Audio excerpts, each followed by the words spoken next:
Dave likes to be in the know. Here's every single feeding and length of time and which breast she fed out of since the baby's been born. Kelly's more laid back. You know how the guys are always the most freaked out about the money, because we're not freaked out about the money, because we're like, whatever. Can they cope with each other when the second baby arrives on the scene? Well, I always know left, right, left, right. No, you don't. Yeah, I do. No, you don't. And you took on a new But our job bills where don't you're come supposed to be down making suspicious. more money, right? Oh, so you spent my... Coming up on birthdays. It's very real now. Mommy's a basket case. She became like overwhelmed. The intimacy thing is a problem. Yeah, I got sleep last night. Mom, not so much so. Hi, baby. I'm Kelly. Can you say Hayden? And I'm 34. I'm David. I'm 30 years old, which is 4 years younger than my wife, lucky girl. Are we drawing a pretty picture? The first moment I saw Dave, I would never have thought, 5 years later that I'd be pregnant with his second baby. Kelly is full of life. Dave is warm, funny. Her nickname is the K-Bomb. He's a great father. She's the bomb and she's full of life, He's very romantic at times, explosive, compassionate. and her name's Kelly, so K-Bomb. I just hope my water doesn't break right now. David's extremely anal about everything, including folding the laundry.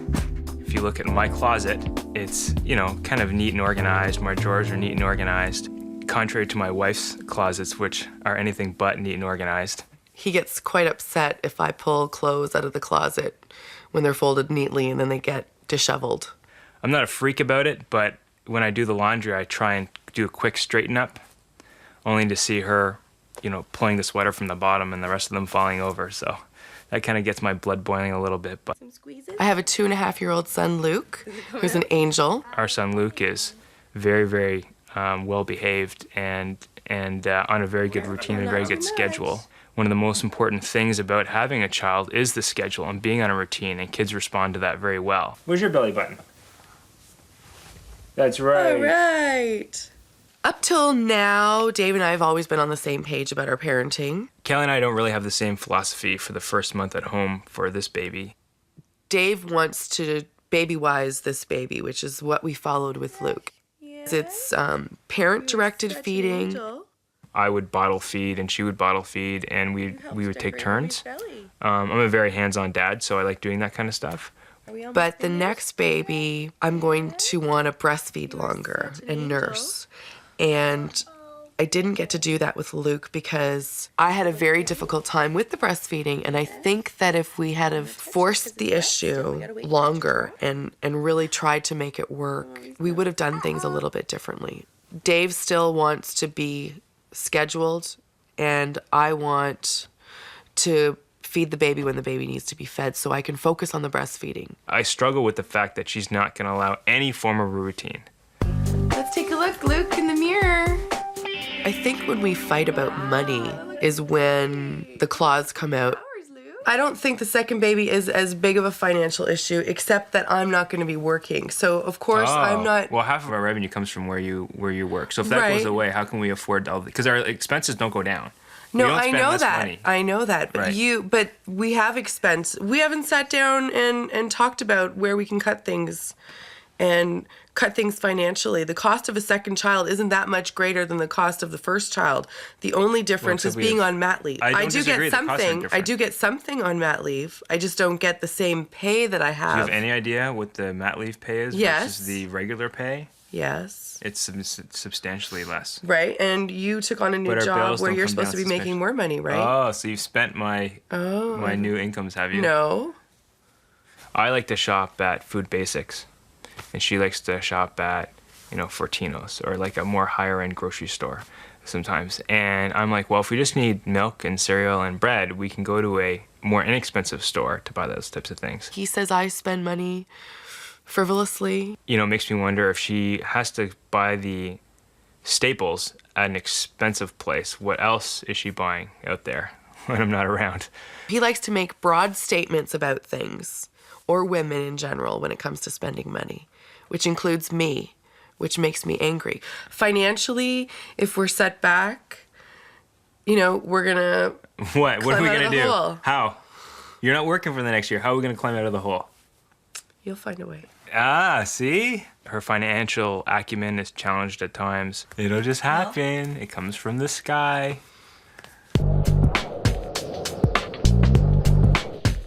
Okay, I'm having another one. 3 days after her due date, Kelly goes into labor. I've got the checklist. Video camera charged, and camera digital charged. Outfit, nursing bra, lip balm, toiletry bag, I've got that. Car seats installed. That's not done. Blue book, which is this. Oh, you know what I need? We need to bring maybe those flip-flops for me at the hospital. Okay, I'm having another contraction. Okay, have that one and then we'll go. Video camera, digital camera, Luke's present. Bag with yellow. Just give me You one. got lip balm? You can take the other two. Do you have my lip balm? Yeah. Do you have that, The nose thing? No. the nose thing? No, You know? it was on the counter. That's okay. Oh, here we go. Oh yeah. Coming up, to David's delight, the baby arrives on schedule. 45, I called it, getting close. Kelly and David are expecting their second child, but they disagree on everything from parenting to money. He says I spend money frivolously. I struggle with the fact that she's not gonna allow any form of routine. Okay. All right, relax, relax. I'm gonna call the doctor. Yeah, the head's almost there. Yeah, the head's right there. Don't push on the next one. That's the doctor's here. It's 4:45, I called it. I'm getting close. Come on, right down in your bum like you were doing before. Push. Wow, perfect. Keep going. Look down. He's coming. I can't see. Awesome. Huge push. Huge push. Oh, here he comes. He's out. Oh, he's crying. Oh, that was one shot. You did it in one shot. Less than 3 hours after arriving at the hospital, Kelly gives birth to an 8-pound, 1-ounce baby named Hayden.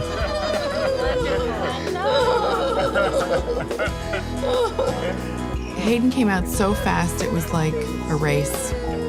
It felt like I just won a marathon or something.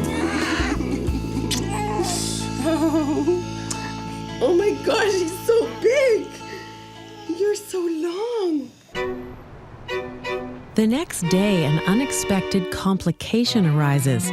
Baby Hayden develops jaundice, and the nurse delivers some sobering news. When a mom has O blood and a baby is A, B, or AB, as in this case, he sees your O blood as a foreign body. So he's breaking it down much faster, as well as breaking down his own red blood cells. And that And the byproduct is the bilirubin. Oh, okay. Is the bilirubin. Which creates jaundice. Yes. Right. So okay. how they get the bilirubin out is in their pees and poos. Right. Okay. So nursing more often. Yeah. Every 2 frequent hours, nursing. which is what you had said. Yeah. Right. The worst case scenario with jaundice would be brain damage or death. But everyone always watches for it. It's something that. And every baby gets some form of jaundice. It's just a degree that differs. It's not the sort of news you want to hear from a medical professional the day after your baby's born. And the shock factor is extremely high. Time to go home. Thank you. I'm glad. Where do I go? I figured with modern medicine, this could never happen, or she'd probably read about it more often, so I wasn't like paranoid or anything. I think deep down I was pretty scared because, it's like a paranoia. You never know, like, what if? It's that lingering what if, like I'm gonna be the stat. What's the worst case scenario for jaundice? And then I'm thinking Brain damage or death? Brain damage or death. You're gonna have to nurse like a. He's getting it every 2 hours, whether he likes it or not. The plan was that as soon as Hayden was home, we were feeding him every 2 hours. And that it didn't matter if it took him 45 minutes to feed, I was feeding him in another hour and 15. And it was like clockwork. Look, where's Hayden? Is he over there? Go pick. Look. Oh, where's Look him. I don't want it. Say, it's my brother. Say, it's my brother Hayden.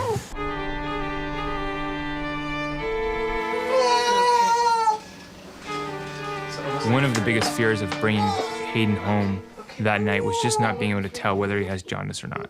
You know, you're looking at him saying, is he yellow? You're almost tucking yourself into the fact of how yellow is he. And then you put the light up to look to see how yellow he is, and you think, is it the light making him yellow, or is he yellow? It looks very, just from this. David, don't stop talking like that. Coming up, David and Kelly bicker over breastfeeding. Well, I always know left, right, left, right. No, you don't. Yeah, I do. No, you don't. Kelly and David are the proud parents of Hayden, their second child. But baby Hayden has developed jaundice, and that's forced them into a routine of feeding the baby every 2 hours. You know, you never know, like that lingering what if. Well, it was a long night because we had to get up every 2 hours. So to be selfish, I didn't mind the fact that she had to breastfeed every 2 hours because, you know, I'm a bit of a scheduler. She was willing to be a little more flexible, but by the doctor saying you have to breastfeed him every couple of hours because of the jaundice, I was like, oh, well, that kind of works in my favor. He's getting fed every couple hours. Start right at 6. Every time we do a feeding, we write it down. Did you just start 2 minutes ago, or did you start like 7 minutes ago? David is a routine stats guy, so he likes to know, you know, how long Hayden fed for, when I started, when I stopped. So here's our book. Here's every single feeding and length of time and which breast he fed out of, left or right. Did he have a wet diaper? All the little statistical things about babies. And every bowel movement that he's had since the baby's been born. And it's good for me because if I'm wondering what's going on, I can just look at it and see it. It makes them feel more involved to be in the know, and that Dave needs to be in the know. It's also great for when I go back to work. I can come back and I can, if Kelly's napping, I can see, oh, he fed every 2 hours, or he hasn't gone to the washroom today, or stuff like that, so. You know, baby's still learning how to nurse efficiently, because sometimes he's sleepy and he doesn't, you know, he dozes off, so you have to take them off, rub them, and wake them back up, and then put them back on. Yeah, so. So you missed this thing here, one of that feeding. But when did you start breastfeeding? Yeah, it was after 10, yeah, so it was about... Well, it's 11:10 right now, 10. so it must have been at like 10:30. I know you like that it's written down, but I know that what the average is. I write it down to give me a gauge. Right. But there have been times when you didn't write it down, and you were like, when did he feed? Oh, I don't know. Which boob did I use? Oh, I don't know. Well, I always know left, right, left, right. No, you don't. Yeah, I do. No, you don't. Besides keeping track of the breastfeeding, David likes to keep on top of the household finances. There's no doubt about it that having a baby is very, very expensive. Number one, the additional expenses you have of diapers and needing clothes and needing the certain things like strollers and a crib and furniture and these types of things. Then there's the other aspect of living with 2 incomes for so long, and then now only having 1 income. What's going to change when we have this baby? The very first thing that's going to change is somebody's not going to be bringing home the same income as before. The best way to prepare for that is to practice. So you put yourself on what is in essence your mat leave benefits and learn to live on that for as long as it takes to have the baby. Okay? That way, when you go off on mat leave, you're not then suddenly pulling in your belt when you have a new expense. In the meantime, all the money that you didn't spend, you put in a bank account to pay for all the things you're going to need for the baby. You still have those expenses. You know, you still need both cars, and you still have to heat the house, and you still have to buy more groceries now, if not ever. So you have to make some sacrifices. No, you do. For who? Well, with Luke, we had to buy formula. Right, but we're not doing that now. Right, but we will in 4 months. No, we won't. What do you mean? We have to, he needs food. He's going to start eating solids. Yeah, but that's like a box of rice cereal. The food part is not It expensive. seemed to be a bigger deal when Luke was born because he was formula fed almost right from the beginning, and the formula is expensive. Because they're feeding, you know, 1 tin of formula that's this big is $30. That might get him 2 days. No. 2 to 3 days. It wasn't that long. Kelly, I'm telling you, I used to buy this stuff. I know, and 1 tin would last like a week to 2 weeks in the beginning. Yes, it did. You have no idea. You're wrong. No, you're wrong. Time to eat. He got a little bit more yellow. They said he would get a little bit more yellow. You know, the facial, different facial parts, like his nose, his cheeks, his eyes will look yellow. This Hayden? This is Hayden. All right. The nurse kind of scared us at the hospital with a worst case scenario. Yeah, she said you may have to go back in? Well, then she said the worst case scenario is brain damage or death. I guess untreated jaundice, if it got that bad. Because it is really, really high. Yeah, it's really high, It's right? really high. The bright lights? The bright lights? What's that? He's not jaundiced. Good. All right, I'm not concerned at all about his jaundice. Yeah. Pupils look good. Yeah. His ears are fine. His neck is fine. His heart is fine. Oh, his good. tummy good. Having the pediatrician give us the green light and tell us Hayden's perfect and go through everything with us was a huge relief. In the worst case scenario, in the very worst case scenario, the jaundice can go up and that can cause problems. But what they do is that they make sure that it's not that high. So they check a level, make sure it's not elevated. Then as necessary, they can put him under the phototherapy lights if necessary. And then it's treated. Yeah. So she scared you, Yes. but you were being followed. So it's not necessary that that you should be scared that much about the level, because you were being followed anyway, and they would have intervened had there been an issue. After talking to Dr. Raghubear, it was clear that what the nurse said was such an extreme case that it didn't need to be said. And he also said that babies are monitored so closely that it would never get that far. You know, the only thing that it made me want to do was it made me want to make the breastfeeding work, and it made me want to breastfeed every 2 hours, no ands, ifs, or buts. It's like a win for me when she said you have to feed your baby every 2 hours. Yes, it was a win for you. Coming up, Kelly tries to curb her spending. Because what's the best thing to do with a newborn? You go walk the mall. Exactly. We were the mall mamas. Kelly and David are trying to cope with the birth of their second son, Hayden. The scare over the baby's jaundice is over, and now the financial reality of taking care of a second child is kicking in. Yes, it did. You have no idea. You're wrong. No, you're wrong. My mommy friends and I were pregnant last time, and we all delightfully got pregnant this time. And we get together with the kids. We hang out, we have coffee, we drink, we talk about our husbands. Just like to cover up You know how the guys are always the most freaked out about the money, because we're not freaked out about the money, because we're like, whatever, we're staying home from our babies and we make the sacrifice. Our priorities are clear. What happens is we just live within our means when we're off on mat leave. But do I mean, you find it's a little difficult. I find it really hard. I'm always because what's the best thing to do with a newborn? You go walk the mall. Exactly. Exactly. Well, that's what we get together. We were the mall mamas. We get better deals, but we spend more money. That's right. That's right. But Dave should be happy because I didn't buy anything.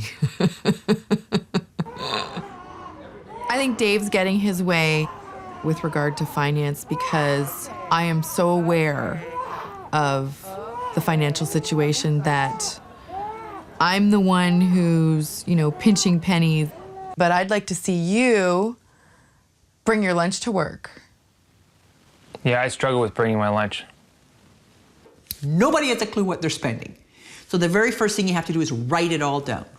Go over your finances for the last 6 months and figure out what you've been spending, or track over the next 2 months what you are spending so you can see where the money's going. Once you know where the money's going, you know where you can stick your fingers in the holes if you have to. One of the things we had to cut out of the budget was the cleaning lady. We used to have a cleaning lady come every 2 weeks. That's true. So now we don't anymore. The house is definitely messier because I have no time to clean. I'm trying to turn a blind eye to some of the disorganized stuff in the house. I think Dave's been pretty good because you know what? He messes up just as much, so he can't point the finger at me. I'm growing as a person, and it's okay if things are a little more disorganized, and I'm okay with it. I just get advice from other people. I mean, there are people at work with 2, 3 kids, 3 kids, 5. My boss has 5 kids, and they're laid back, and they go with the flow, and so I'm starting to lay back. It comes with age, right? That's true. You're 30 now. Dave's trying hard to be more laid back these days, but it's a struggle. And neither he nor Kelly can agree on the breastfeeding routine. Very good. Overall, we're definitely scheduling. I'm definitely less scheduled. Where do you think I'm at with breastfeeding? Schedule. You think it's scheduled? Well, maybe it's demand perfectly every 2 to 3 hours, and that's why I feel like it's scheduled. But it's pretty... I mean, you've woken them. Yeah, I'll still wake them. Right, which means it's more scheduled. No, it's still parent-directed. I think that you're confusing... Well, no, parent-directed is scheduling, in my mind. Exactly. You're confusing hyper-scheduling with parent. I don't call it hyper-scheduling because hyper means it's insane scheduling. So I don't call it hyper-scheduling. So my point is... When you say scheduling, though, right. The world probably thinks hyper-scheduling like on the clock.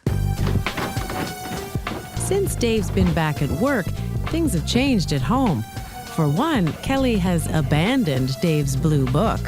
One day I came home from work and I looked in the book and there was nothing written down. No, I'm not using the book anymore. I keep it in the kitchen and I put stuff, jot notes, grocery lists, phone numbers.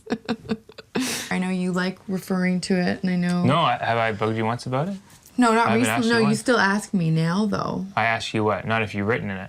No, not if I've written in it, but you ask me how long, when was the last time I fed him. Well, because I want to know. I know you want to know, because you want to know. You want to know. You want to be in the know. That's okay.